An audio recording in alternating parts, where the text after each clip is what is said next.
Hi everyone, welcome to Acumen. आज हम लोग चैप्टर लाइट में प्रिज्म के concept and emergence of light after refraction through a glass prism के बारे में जानेंगे बहुत ही इजी वे में। बट इससे पहले मैं आपको सजेस्ट करूंगा कि आप लास्ट 5 वीडियोस को देख लें सो दैट आप चैप्टर के कॉन्सेप्ट को और बेटर समझ पाएँ। लिंक नीचे डिस्क्रिप्शन पे दे रखा है मैंने। चैनल को सब्सक्राइब कर लें सो दैट आपके पास लेटेस्ट वीडियोस का नोटिफिकेशन आता रहे। और आप हमें डिफरेंट सोशल मीडिया में फॉलो भी कर सकते हैं, इंस्टाग्राम, ट्विटर एंड फेसबुक। वहाँ पे मैं रेगुलर अपडेट्स करता रहता हूँ अबाउट दी अपकमिंग क्लास और मैं स्टडी मटेरियल भी अपलोड करता रहता हूँ। That will be a help for you. So now let's start the class.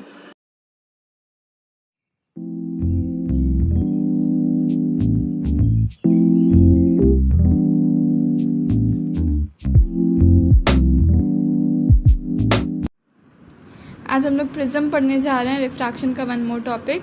यहाँ पे हम लोग इमर्जेंस ऑफ लाइट के बारे में पढ़ेंगे, जो प्रिज्म से लाइट अंदर जाके बाहर आता है, इमर्ज करता है वो। तो इसके लिए यहाँ प्रिज्म है तो प्रिज्म में रिफ्रैक्शन होगा क्योंकि लाइट एयर से ग्लास के अंदर ट्रैवल कर रहा है, यानी कि यहाँ पे रिफ्रैक्शन का पूरा कॉन्सेप्ट यूज़ होगा। तो रिफ्रैक्शन का तो ज़्यादातर कॉन्सेप्ट क्लियर हो चुका है प्रीवियस वीडियोज़ में, तो ये वीडियो देखने से पहले आई वुड सजेस्ट कि पुराना वीडियोज़ देख लें आप पहले, लिंक डिस्क्रिप्शन में गिवन है। प्रिज्म क्या होता है? एक 3D फिगर होता है। ग्लास प्रिज्म को यूज़ किया जाता है रिफ्रैक्शन ऑफ लाइट के लिए। बहुत अलग अलग तरह का एक्सपेरिमेंट्स में यूज़ होता है, ठीक है। तो ग्लास प्रिज्म होता कैसे? एक ट्रायंगुलर फेस सामने होता है, एक ट्रायंगुलर फेस पीछे होता है, एक रेक्टेंगल होता है दो अलग अलग साइड्स में। ये वाला एक रेक्टेंगल है और ये वाला एक रेक्टेंगल है, ठीक है। नेमिंग करने से अच्छे समझ में आएगा। ABC ये फ्रंटल ट्रायंगुलर फेस है, ठीक है। Triangular face usually equilateral triangle होता है, ठीक है। और ये ले लो PQR भी ट्रायंगुलर फेस है जो पीछे की तरफ है। ये एक रेक्टेंगल है APRC ये वाला, और ये वाला एक रेक्टेंगल है APQB, ठीक है। और एक रेक्टेंगल है जो बेस है। जैसे प्रिज्म रखा गया तो प्रिज्म अगर पेपर के ऊपर रखा जाएगा तो पेपर के ऊपर एक रेक्टेंगल बनेगा जो कि नीचे है, जो तुमको दिखाई नहीं देगा, ठीक है। तो ये एक रेक्टेंगुलर फेस हो गया और ये एक रेक्टेंगुलर फेस हो गया। ये जो दोनों रेक्टेंगुलर फेस है APRC ये एक रेक्टेंगल है और ये एक रेक्टेंगल है APQB, ठीक है। रेक्टेंगल APQB, इन दोनों को हम लोग बोलते हैं रिफ्रैक्टिंग सरफेस, ठीक है। Refracting surface of prism. 2 refracting surfaces होता है, टोटल 3 ट्राइंगल्स होता है क्योंकि टोटल 3 रेक्टेंगल्स होता है क्योंकि यहाँ पे ट्राइंगल का 3 साइड्स है। तो तीनों साइड्स को ये वाला साइड से मिलाने के लिए एक लाइन बनाएंगे तो ये बन जाएगा एक रेक्टेंगल। वैसे इन दोनों को बनाने के लिए बनाएंगे तो ये बन जाएगा एक रेक्टेंगल, ये वाला जो रेक्टेंगल बना है। और इन दोनों फेसेस को भी बनाने के लिए ये बनाना होगा एक रेक्टेंगल जो कि नीचे पेज में होगा। तो टोटल 3 रेक्टेंगल्स होता है, पर रिफ्रैक्टिंग सर्फेसेस 2 ही होता है जो साइड से हम लोग को दिखता है, क्योंकि तीसरा वाला जो रेक्टेंगल होता है वो नीचे पेपर के ऊपर रहता है, ठीक है। तो टोटल 2 रिफ्रैक्टिंग सर्फेसेस है। और ये वाला जो एंगल होता है, जो प्रिज्म रखने के बाद हम लोग को ऊपर से ऐसे एंगल दिखाई देगा, ये एंगल। तो टोटल 2 एंगल्स दिखाई देगा प्रिज्म रखने के बाद, एक सामने से एक पीछे से एंगल्स दिखाई देगा। इन्हीं एंगल्स को हम लोग बोलते हैं एंगल P, और एंगल A को बोलते हैं हम लोग रिफ्रैक्टिंग एंगल, ठीक है। रिफ्रैक्टिंग एंगल और सिंपली एंगल ऑफ प्रिज्म, ठीक है।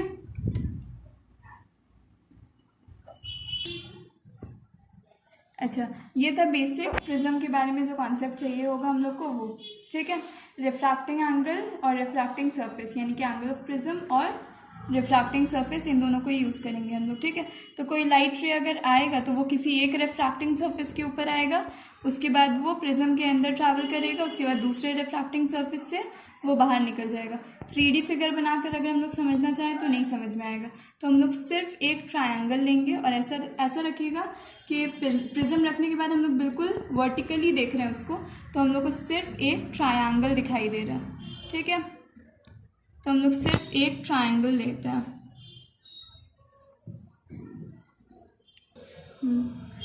तो यहाँ पे हम लोग एक प्रिज्म बना लिए हैं।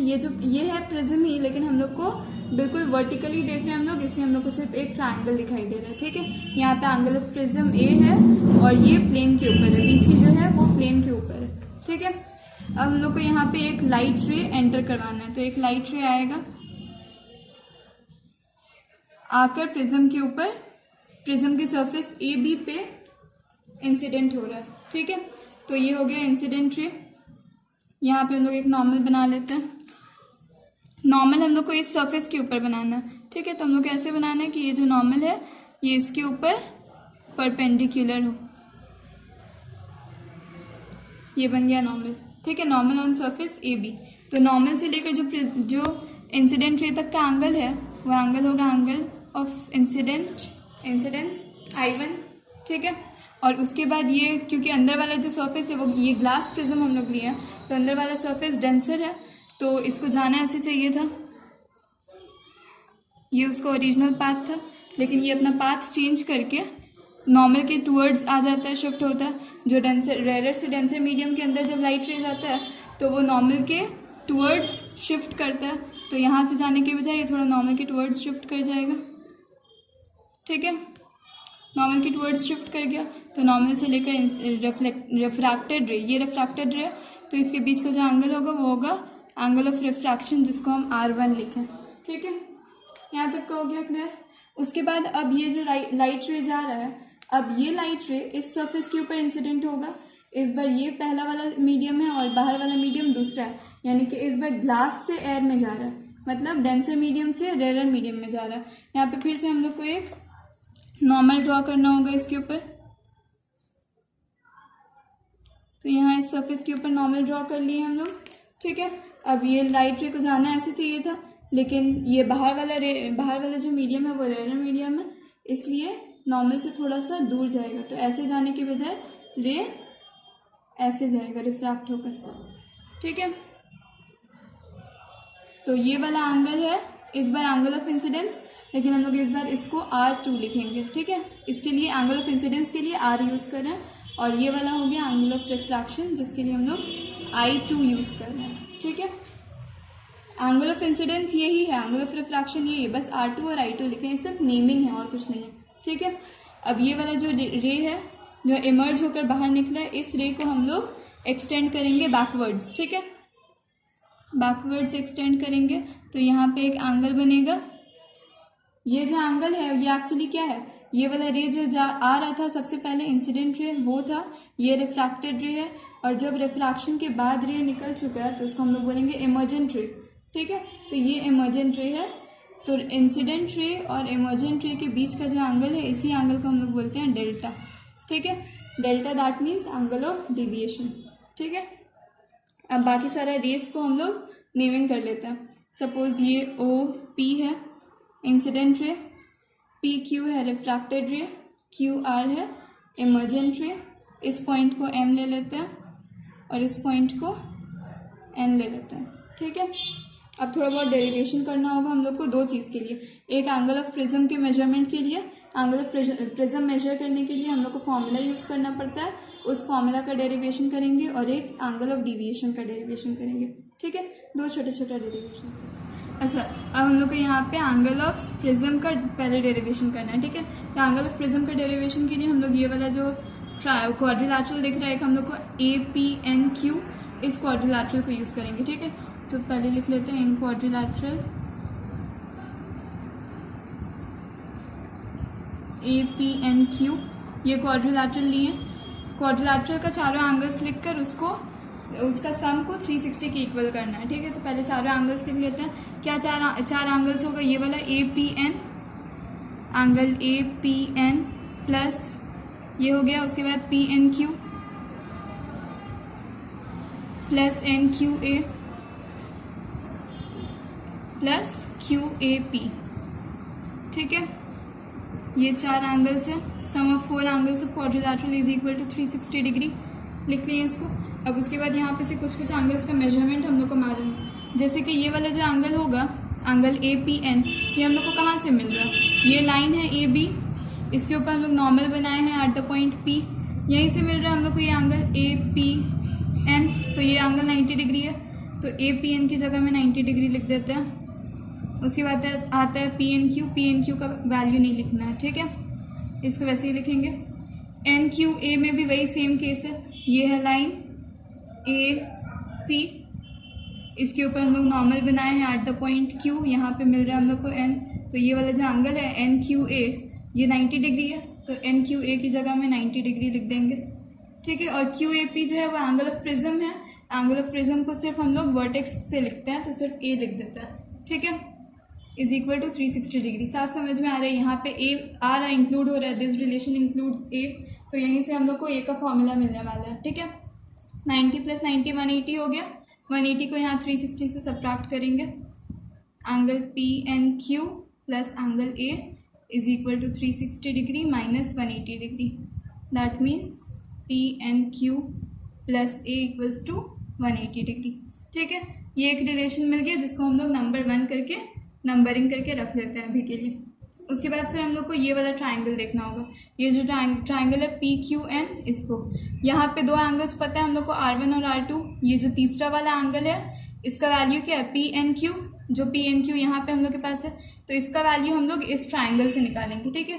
तो इन ट्राइंगल पी एन क्यू में angle P N Q plus R1 plus R2, यही 3 एंगल्स है इस ट्राइंगल में, sum of 3 angles of triangle is equal to 180 degree, तो इसको हम लोग यहाँ पे ऐसे लिख लिए, ठीक है। तो इस ट्राइंगल का 3 एंगल्स हम लोग लिख लिए, तीनों एंगल्स इक्वल्स टू 180 डिग्री हो गया। यहाँ से angle P N Q equals to 180 को यहीं पे रहने देते हैं और R1 प्लस R2 को यहाँ पे सब्ट्रैक्ट कर देंगे, ठीक है। ये मिल गया हम लोग को एंगल पी एन क्यू का वैल्यू, जिसको हम लोग यहाँ पे रिलेशन 1 में पुट करेंगे और हम लोग को ए का फॉर्मूला मिल जाएगा, ठीक है। तो from 1 angle P N Q का वैल्यू क्या 180 degree minus R1 plus R2, वो लिख लेते हैं 180 degree minus R1 plus R2 plus A equals to 180 degree. ये वाला जो था पूरा यहाँ से यहाँ तक सेम है, बस पी एन क्यू की जगह उसका ये वैल्यू लिखा है, ठीक है। यहाँ से 180 डिग्री और 180 डिग्री कट जाएगा, तो ए equals to R1 plus R2 आएगा, ठीक है। ये मिल गया, यहाँ से हम लोग को ए यानी कि एंगल ऑफ प्रिज्म का फॉर्मूला मिल चुका है, ठीक है। 2 चीज़ चाहिए था, एंगल ऑफ प्रिज्म और एंगल ऑफ डेविएशन डेल्टा, जिसमें से एंगल ऑफ प्रिज्म का फॉर्मूला मिल गया और एंगल ऑफ डेविएशन यानी कि डेल्टा का फॉर्मूला निकालना है। अच्छा, अब एंगल ऑफ डेविएशन के लिए ये है एंगल ऑफ डेविएशन। अगर हम लोग इसको एक ट्राइंगल बनाकर देखते हैं तो ये है ट्राइंगल, यहाँ पे एम है, ठीक है। ये बन रहा है एंगल ऑफ डेविएशन, यहाँ पे डेल्टा, देखो ये जैसा है वैसे यहाँ पे डेल्टा बना, यहाँ पे पी है और यहाँ पे क्यू है, ठीक है। तो ये जो है एक ट्राइंगल है और ये उसका एक एक्सटर्नल एंगल है, तो external angle is equal to sum of interior opposite angles, ठीक है। तो ये ठीक है, तो ये जो ट्राइंगल मिल रहा है हम लोग को P Q M, P M Q whatever, यहाँ पे एक एक्सटर्नल एंगल है डेल्टा और ये दोनों इंटरनल ऑपोजिट एंगल्स हैं। So from triangle P Q M, delta being N external angle, ठीक है। एक्सटर्नल एंगल जो होता है वो किसी भी ट्राइंगल का कोई भी एक साइड को एक्सटेंड कर देने के बाद यहाँ पे जो एंगल बनता है उसको एक्सटर्नल एंगल बोलते हैं, और ये जो एक्सटर्नल एंगल होता है ये इक्वल होता है इंटीरियर ऑपोजिट एंगल्स के सम का। ये एक्सटर्नल है तो ये दोनों इसका इंटीरियर ऑपोजिट एंगल है, इन दोनों का सम इसके इक्वल होगा। सपोज ये एंगल 1 है, ये 2, ये 3 है, तो 1 इज इक्वल टू 2 + 3 होगा ऑब्वियसली एंगल, ठीक है। ये बस एक कॉन्सेप्ट है ट्राइंगल का जो कि मैथ्स में आता है, ठीक है। तो इसी कॉन्सेप्ट को हम लोग यहाँ पे यूज़ किए हैं। डेल्टा एक्सटर्नल एंगल है तो this is equal to sum of these 2 angles, तो delta is equal to angle M P Q plus angle M Q P, okay. अब एंगल एम पी क्यू जो ये वाला हम लोग एंगल ले रहे हैं एम पी क्यू, अगर हम लोग इसको पूरा करते हैं, यहाँ पे एन लेते हैं, ये जो एन है यहाँ पे हम लोग के फिगर में वो, तो ये पूरा एंगल है P M Q, sorry M P N, ये पूरा वाला एंगल है और ये यहाँ तक का एंगल हमको चाहिए, तो इसका मतलब होगा दिस, ये पूरा जो एंगल है ये माइनस ये वाला, इसका मतलब है R1, ठीक है। तो पी एम क्यू की जगह में हम लोग सिंपली वही लिख रहे हैं, एंगल एम पी एन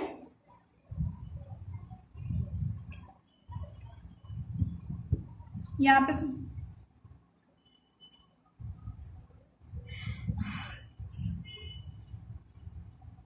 ठीक है। ये वाला जो एंगल है P M Q, sorry M P Q, अगर यहाँ से हम लोग देखते हैं तो ये एंगल बन रहा है एम पी क्यू। ये पूरा एंगल लेंगे एम पी एन माइनस ये वाला एंगल लेंगे आर वन, ठीक है। तो M P Q is equal to, इसी लाइन को लिख रहे हैं एम पी क्यू की जगह एंगल एम पी एन पूरा लिख रहे हैं माइनस ये वाला जो एंगल आर वन है वो, ठीक है, आर वन प्लस सिमिलरली इसका भी करेंगे, यहाँ पे एम क्यू एन है पूरा और माइनस ये करेंगे तो हम लोग को ये मिल जाएगा। तो angle M Q N minus R two कर दिया, ठीक है। अब देखो ये जो एम पी एन है ये एंगल आई वन के इक्वल होगा, क्योंकि ये दोनों तो वर्टिकली ऑपोजिट एंगल्स है। ये ओ एम ही, ओ एम जो है ओ पी का एक्सटेंशन है, ओ पी को एक्सटेंड किए तो ओ एम बना, तो ये हो गया ओ एम। और ये जो नॉर्मल है वो यहाँ से यहाँ तक का पूरा नॉर्मल ही आ रहा है ना। तो यहाँ पे अगर हम लोग का बन रहा है एम पी एन तो यहाँ पे बन रहा है आई वन, तो ये दोनों तो इक्वल ही होगा, तो इसलिए हम लोग एम पी एन की जगह में आई वन लिखते हैं, ठीक है। I one minus R one. Similarly यहाँ पे भी हो जाएगा, ये पूरा एंगल इस पूरे एंगल का वर्टिकली ऑपोजिट एंगल है तो इक्वल हो जाएगा। तो एंगल एम क्यू एन जो है वो आई टू के इक्वल है माइनस आर टू, जैसे था वैसे ही लिख दिया, ठीक है। उसके बाद I one plus I two को साथ में लिख लेते हैं, I one plus I two minus दोनों आर वन आर टू दोनों माइनस में, तो minus R one plus R two, ये हो गया फॉर्मूला डेल्टा का, ठीक है। अगर हम लोग को I one I two R one R two ये चारों गिवन है तो डेल्टा का ये फॉर्मूला होगा। या फिर हम लोग जो अभी निकाले angle of prism, angle of prism का क्या फॉर्मूला था, A equals to R one plus R two, ये था फॉर्मूला। तो यहाँ पे R one plus R two की जगह में ए भी लिख सकते हैं, बोथ कैन बी यूज्ड। यहाँ पे दो फॉर्मूलाज मिल गया तुमको, दोनों फॉर्मूलाज यूज़ कर सकते हैं, या फिर दोनों सेम ही, अगर ए नहीं मालूम है तो ये निकाल लेंगे हम लोग तो पता चल जाएगा, या फिर R one plus R two नहीं पता है, सिर्फ डायरेक्टली एंगल ऑफ प्रिज्म पता है तो एंगल ऑफ प्रिज्म यहाँ पे पुट कर देंगे तो डेल्टा का वैल्यू मिल जाएगा, ठीक है। टोटल दो फॉर्मूलाज निकाले हम लोग, एक ए का that means angle of prism या फिर रिफ्रैक्टिंग एंगल ऑफ प्रिज्म का, और एक डेल्टा यानी कि एंगल ऑफ डेविएशन।